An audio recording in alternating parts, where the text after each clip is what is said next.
Self-forgiveness is an act of releasing yourself from guilt, shame, and self-blame.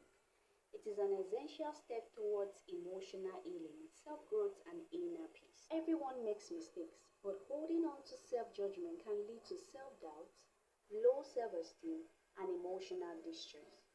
Practicing self-forgiveness allows you to move forward with confidence and self-compassion.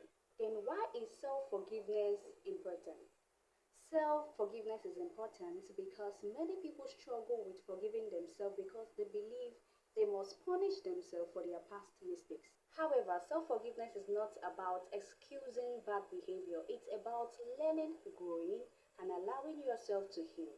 When you practice self-forgiveness, you free yourself from emotional burdens.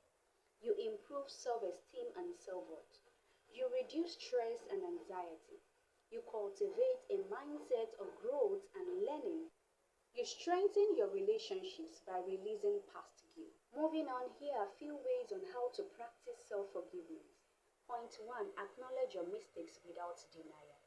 The first step to self-forgiveness is accepting what happened.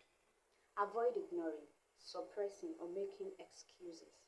Be honest with yourself about your actions, decisions, or mistakes. Point 2. Understand that mistakes are part of growth. No one is perfect. Every successful person has failed or made poor choices at some point. Instead of dwelling on your mistakes, see it as a lesson that contributes to your personal growth. Point 3. Identify what you learned from the experience. Every mistake carries a lesson. Ask yourself, what did this situation teach me? How can I make a better choices in the future? What step can I take to avoid repeating this mistake?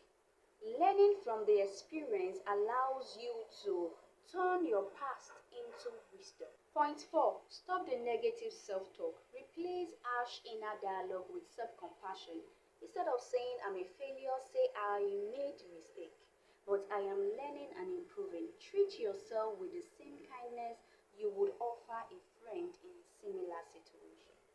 Point 5. Apologize where necessary. If your mistake hurts someone else, take responsibility by making amends. Apologizing can bring closure and help you release guilt.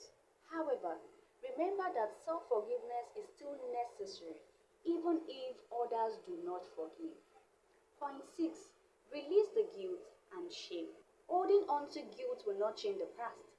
Accept that you cannot undo what happened, but you can choose to move forward with wisdom and a commitment to being better. Engage in self-care, journaling, or meditation to help release emotional weight. Point 7. Make a commitment to growth. Self-forgiveness should inspire change. Use your experience to become a wiser, kinder, and more responsible person. Set new goals, adopt positive habits, and remind yourself that you are capable of growth. Point 8. Seek support if needed. If you struggle with deep self-blame, seek support from a mentor, therapist, or a trusted friend. Talking about your feelings can help you process them and gain new perspective on self-forgiveness. My conclusion. Self-forgiveness is an act of self-love and healing. It allows you to let go of past mistakes and step into a future filled with growth, wisdom, and self-acceptance. Remember, you are not defined by your past. You are shaped by how you rise after a fall. I repeat that. You are shaped by how you rise after a fall. Be kind to yourself, forgive yourself, and embrace the journey of becoming the best version of yourself. If you find this video helpful, do well to give a follow, like, drop an encouraging comment, and share to 10. See you!